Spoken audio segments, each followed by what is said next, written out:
Hey, what's going on, guys? Battle of the Russians today in round 10 of the Candidates tournament. Ian Nepomniachtchi playing with white against Kiril Alekseenko playing with black. Ian looks like he's ready to face Magnus in November for the World Championship match. Let's just take a look at the game. We have c4. He opens with an English opening.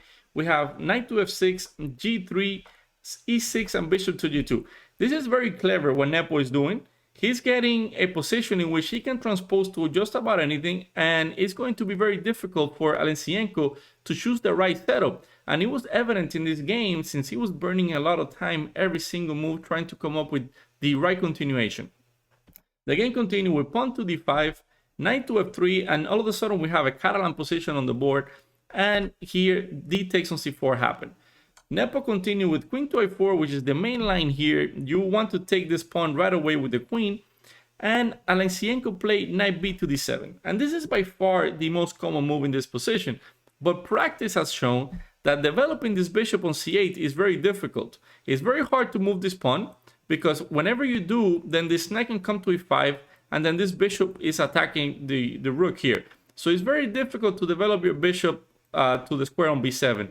And then if you, from c8, notice that now you have to move this knight out of the way, and you have to move this pawn out of the way in order to get this bishop out. So practice has shown that this might not be the best. So what players are beginning to do now is, after this check, they're going for bishop to d7, and after queen captures on c4, the bishop comes to c6, and then once the bishop is out, then you start developing the knight, either playing a5, knight to a6, or you go directly with knight to d7, and then you develop your queen side that way. But in the game, we have knight b to d7, the queen takes on c4 and a6. And the idea of this move is practically just to go b5, and once this queen moves from here, then you go bishop to b7, and you're perfectly fine. If this happens, then black is absolutely fine, and they're going to have a great game. But now that you play a6, Nepo goes queen to c2, and you don't have time to play b5 now. If you play knight to b5, then knight to e5 comes in. And this is a very nasty move. The game is practically over if this happens. This bishop is attacking the rook here, and once you move this rook either to b8 or a7, then this knight's going to come to c6 and fork both the queen and wherever the rook is on one of these two squares. So this cannot be allowed to happen. So instead, after queen comes to c2, here Alekseenko went for c5. He wants to put a pawn where he can control these vital two squares, b4 and d4. And Nepo just continues to develop. He goes knight to c3 and bishop to e7, and both players castled here. And at this moment, if you look at the position, Nepo just needs to develop his, obviously, dark square bishop, and black needs to develop their light square bishop. This is the main problem they're having in this position, but Nepo is able to do it in a very convincing manner. He goes d4, and the idea of this is that he wants to open the d file, because if you notice, if this rook ever gets to the d file, it will be indirectly putting pressure on this queen on d8. So he wants to open this file for this specific reason, but at the same time, he's giving this bishop air to move and be developed in the diagonal. So pawn takes on d4, knight takes on d4, and here Alekseenko went for queen to c7. He's anticipating that Nepomniachtchi is going to come with rook to d1, so he wants to get the queen out of this column as soon as possible. And after queen to c7, we have rook to d1 by Nepo anyway, and Alekseenko does the same thing. He puts his rook on the d file, and he is prepared to challenge white's rook on d1 in case some pieces get exchanged here. So after rook to d8, we have bishop to e3. Nepo finally develops his last piece, but notice that it's very difficult for this bishop on c8 to be developed. So what is black going to do? Well, he goes for knight to b6. The idea is to go maybe knight to c4, maybe this knight wants to go to d5, who knows. But the main thing that he is planning to do is to go bishop to d7, bishop e8, and bring this other rook to the c file. But Nepo never gave Alekseenko that opportunity. Here he went rook 8 to c1 and e5. This move is very clever because you want to see where this knight goes. If the knight goes to b3, it really doesn't do anything from here. Notice that on a5 it's not going to do anything, and the square on c5 is pretty much taken by both the queen and the bishop. So where is this knight going to go? And then if you go back to f3, then this bishop is able to get out maybe to e6, maybe to g4, and then put the rook on c8. So you really need to start taking action here if you're playing with the white pieces. So Nepo goes for a direct encounter, and he goes knight to f5. And this is very weird because this knight was very well centralized here on d4, and now he's putting it on f5, where this bishop can just remove it off the board in one go, and then you practically solve your issue of what to do with this bishop here. And that's what Alekseenko does. He takes the knight on f5, queen takes on f5, but now if you assess this position again, this knight on b6 is a little weirdly misplaced, and this knight is coming to d5 with some discover attacks on the queen. So you have to be a little bit careful. So Alekseenko here goes for knight to c4. He's attacking the bishop on e3, which if he removes it from the board, if this pawn takes here, then this pawn structure on the king side is going to be destroyed. And he's going to be removing one of the attackers of white. And also he's prepared to take on b2. So here, bishop to g5 by Nepo. He doesn't want to allow this knight to take on e3. And now he has some devilish ideas, including bishop takes on f6, followed by some bishop to e4, as we will see in this game. Here, rook takes on d1, and knight takes on d1. But before we get into that, let's back up a little bit, because there's a very nice continuation here if knight takes on b2. If knight takes on b2, then you run into knight to d5 with the double threat of the knight attacking the queen and the rook also attacking the queen. And the best move, according to the engine here, is to sacrifice your queen with queen to d6. And after knight takes on f6, you would have to go bishop takes f6 and allow this rook to capture here. And this would just absolutely end the game. So, of course, knight takes on b2 did not happen in the game. We instead got rook takes on d1, knight takes on d1, and now this pawn on b2 is protected. But most importantly, we are ready to push on b3 because we have this pin on the c file. So Alekseenko solved this problem with rook to d8, and now b3 doesn't quite work. If you play b3 here, for example, then you can solve the issues with queen to a5. And the idea is that if you take the knight now with the pawn, there's this queen to e1 check, and then you can go ahead and take the rook. White still does pretty well in this position, but the more pieces you're able to remove, the easier is going to be the defensive task.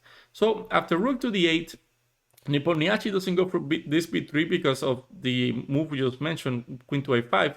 So instead, he goes for the other plan. He goes bishop takes on f6, bishop takes on f6, and now he plays bishop to e4, attacking the h7 pawn. And there's nothing that black can do here. If you go pawn to g6, for example, then you can just take the bishop, free piece, win the game. So that was not going to happen in this game. And you cannot go for h6, because if you do, then ideas of b3 do work, because if this queen ever moves, then the back rank checks that are going to happen, you will not be able to remove this rook from the back rank. So after bishop to e4, Alekseenko went for queen to a5, getting away from this pin on the c file. So the game continued with knight to c3, not allowing this queen to get to e1 and give a check. King to h8 here, and knight to d5. b5 by Alekseenko, and here Nepo took on h7, a very nasty threat right away, checkmate in one move. So rook takes on d5 happened, bishop takes, and this was Alekseenko's idea. He wanted to play queen to d2, and there's this double attack now on the rook and the bishop. So here Nepo had to take on c4, pawn took on c4, and if you look at this position now, we have opposite color bishops. This queen is attacking three pieces, attacking the pawn on b2, the pawn on e2, and this bishop on d5. So Nepo has to do something, and the material is practically even. And in opposite color bishops tend to finish in a draw. But there's a key thing here. Usually when there's opposite color bishop and there's queens on the boards or rooks on the board, the weaker king usually suffers. So that's what Nepo had anticipated here. So he goes for pawn to e4. He solves two problems practically. This pawn was being attacked and the bishop was being attacked. So by putting it on e4, they protect each other. So now the only one that is attacked is the one on b2. So Alekseenko takes it with queen takes on b2. And here the game continues. Queen to h8 check, king to e7, and queen to c8. And the idea here is that there is a checkmate in 5 moves. So black doesn't have time to go pawn hunting. If they go queen takes on a2, then this runs into checkmate after queen to c7, king goes to e8, bishop check, king to f8, queen check, and this leads to checkmate on e8 after a few moves. So you cannot go pawn hunting. You have to prevent, after queen to c8, this queen from giving this check on c7. So here Kiril goes for queen to b6, preventing, like we mentioned, this queen from coming here, and Nepo just continue gobbling up the pawns with queen takes on c4. And if you do a quick count, there's 4 pawns against 5 pawns, but still we have opposite color bishops. The game continued, queen to b5. If the queens are removed from the board, this will be an absolutely easy draw. So Nepo doesn't go for this. He goes queen to c7 check, queen to d7, and in this position, after queen to c5, Alekseenko resigned. There's only practically 2 legal moves here.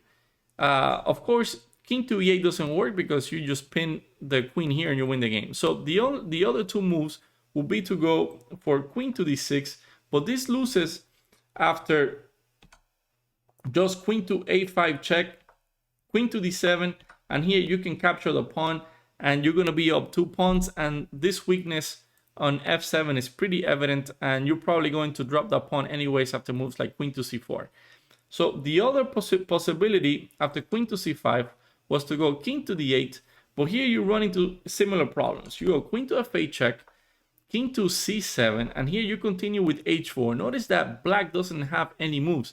This bishop is pretty much running out of squares. You can only go to d8, but then this allows moves like bishop takes on f7, and then we will win a second pawn, not having to trade queens.